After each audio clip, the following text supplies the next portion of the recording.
Good morning, everyone. Today we will tackle about the rectangular coordinate system. We should illustrate the rectangular coordinate system. Before we proceed to our proper discussion, help me to attain our objective or our target for today's topic. First, you can define the rectangular coordinate system, no, and other related terms at the end of this lesson. And also, you can identify, I am expecting everyone to identify the coordinates of a given point on a coordinate plane. But before we proceed to our proper discussion, let's have our prayer first.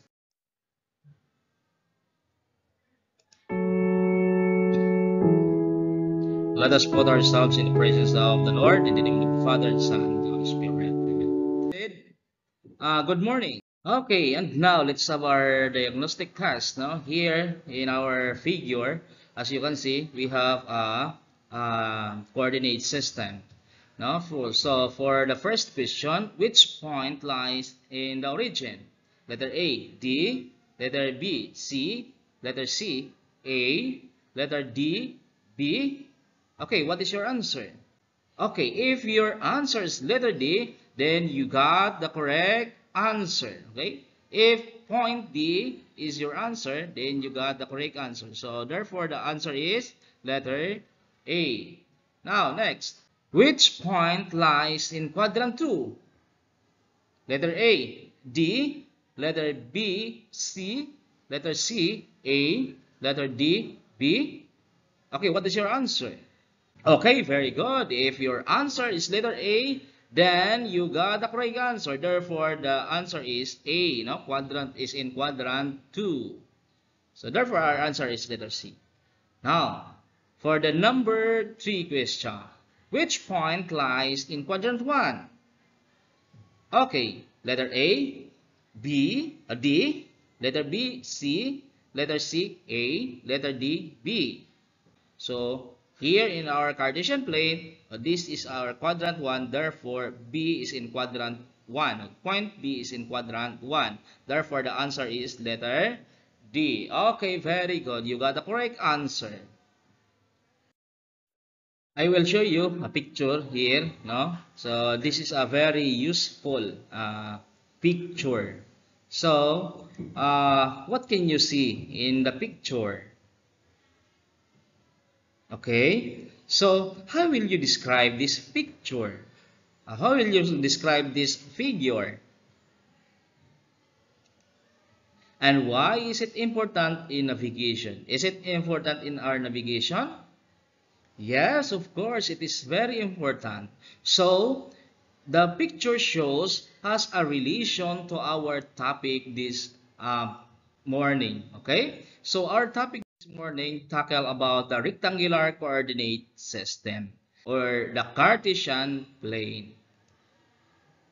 Okay, so the Cartesian plane, named after the French mathematician René Descartes in 1596 to 1650, who is known as the father of modern mathematics. And also, it is composed of two perpendicular number line. Okay, as you see a while ago sa aton activity, it composed of x-axis and y-axis.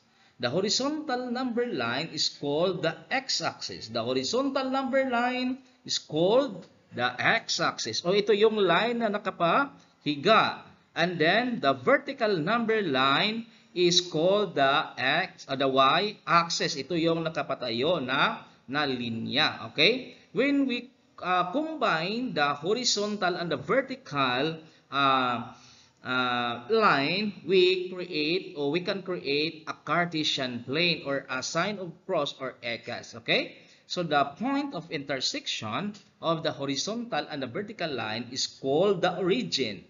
Kapag nagbabagat ang dalawang line, the horizontal and the vertical line, ang ginabagatan nila ay ito yung tinatawag natin na origin o the intersection of the vertical and the horizontal number line. Okay? So each point in plane can be located using an ordered pair, no, of numbers composed of the x coordinates and y coordinates. Or ito yung tinatawag natin na um, uh, abscissa, which is pertaining to x coordinate, and the ordinates, ito yung nasa y coordinate. Lahat ng mga number na nasa x coordinate ay tinatawag din nating abscissa.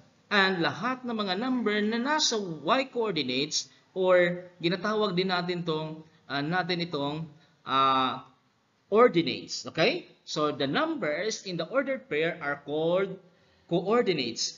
If we compose or if we combine the x coordinates and the y coordinates, called it as coordinates. Okay? Kung meron tayong y or x or the abscissa and the y coordinates, ito yung tinatawag nating ordinates. Pag pinag-combine natin, magkakaroon tayo ng location na tinatawag at ito yung tinatawag nating ordered pair and coordinates. Kapag number lang ng x at saka y, ito yung tinatawag nating ordered pair. Pero ang tawag sa dalawa ay tinatawag ito nating location or coordinates. Here, as you see in the picture, no, we have x-axis. A line of x-axis, ito yung tinatawag nating horizontal line. Okay? So, ito yung line na nakapahiga, ito yung tinatawag nating horizontal line. At ito yung nakapatayo, ito yung tinatawag nating y-axis or the vertical line, no? Ito yung tinatawag nating ordered pair or the location. Okay? So, the Cartesian plane divided into 4 quadrants, no? The 4 quadrants. Bakit quadrants? Kasi ito yung bahagi niya, no? Nakakwadrado, no? Kwadrado. Kaya tinatawag itong quadrants or apat, no? Ito yung first quadrant. Ito yung first quadrant, the second quadrant, third and fourth quadrant.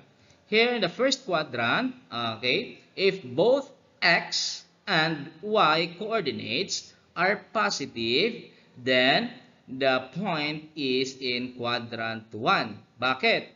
Kasi itong apat na bahagi ay nagko-combine ito ng mga signs, okay? Ito yung sa first quadrant, ito yung positive, lahat ng positive, no? Ay nasa fourth quadrant. For example, si positive 1 at saka si positive 1. Magkaroon tayo ng ordered pair ng 1 and 1. Okay? So, here in this quadrant 2, if the x-coordinate is negative, okay, ito yung x-coordinate, nakapahiga. Lahat ng mga number dito nasa x-coordinate kung ay negative, no? Sa left side ng ating Cartesian plane. Okay. If the x-coordinate is negative and the y-coordinates is positive, ito yung y-coordinates, no? Positive. Then the point is in quadrant 2. Okay? Next, if both x number or coordinates and y coordinates are negative, then the point is in quadrant 2 or quadrant 3. Okay?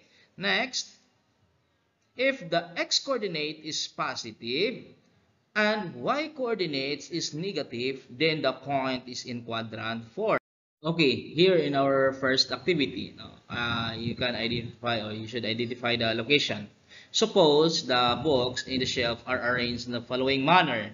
Okay, so what you are going to do? You by writing row and number or column number, how will you describe the location of the nito? Like for example, saka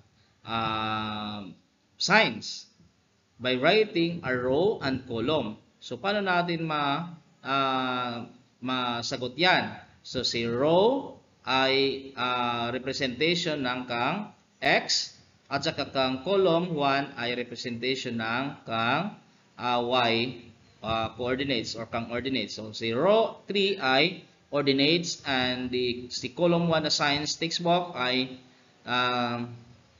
kang ordinates or the x and the y. So here on the location ay nandyan sila sa kang science textbook. Okay, here naman sa activity 2. Ito yung tinatawag na itong activity Wow Masbate.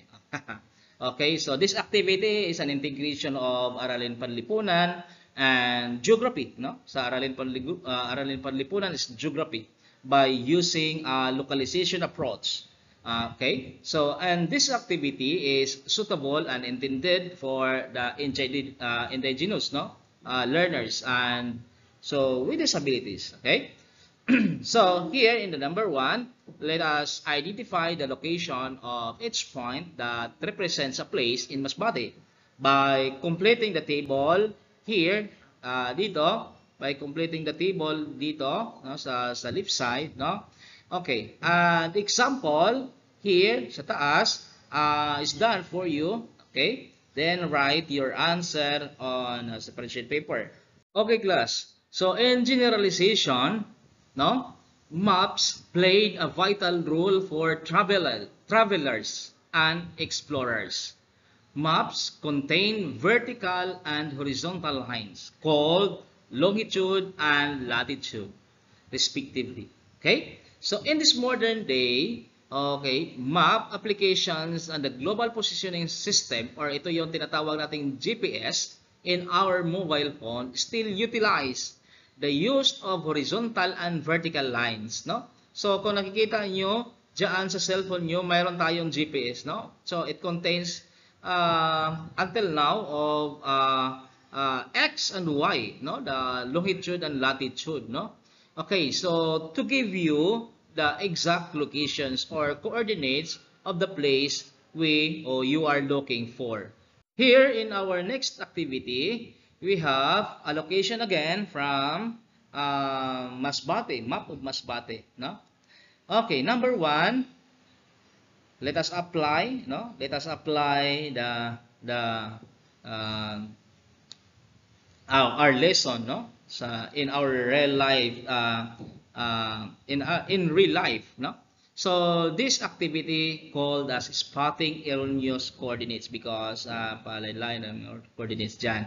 Okay, the number 1, I raise one of my colleagues here, no. Iris indicated that Mobo can be found at coordinates 1 and 1. Mobo daw ay nasa 1 and 1. Do you agree with Iris? Why or why not? Nesel, okay, one of my classmates, no, Nesel insisted that the Baleno can be found at coordinates -2 and +2. Do you agree with Nesel? Why? How about number 3? Lovely, one of my pinsan, no? Lovely insisted that Placer can be found at quadrant 4. Okay? Lovely insisted that Placer is in quadrant 4. Is Lovely correct? Why? Okay, class. So, for your assignment, ito yung tatawagin natin wow Placer, no? So, wow Placer because I'm here in Placer. Okay?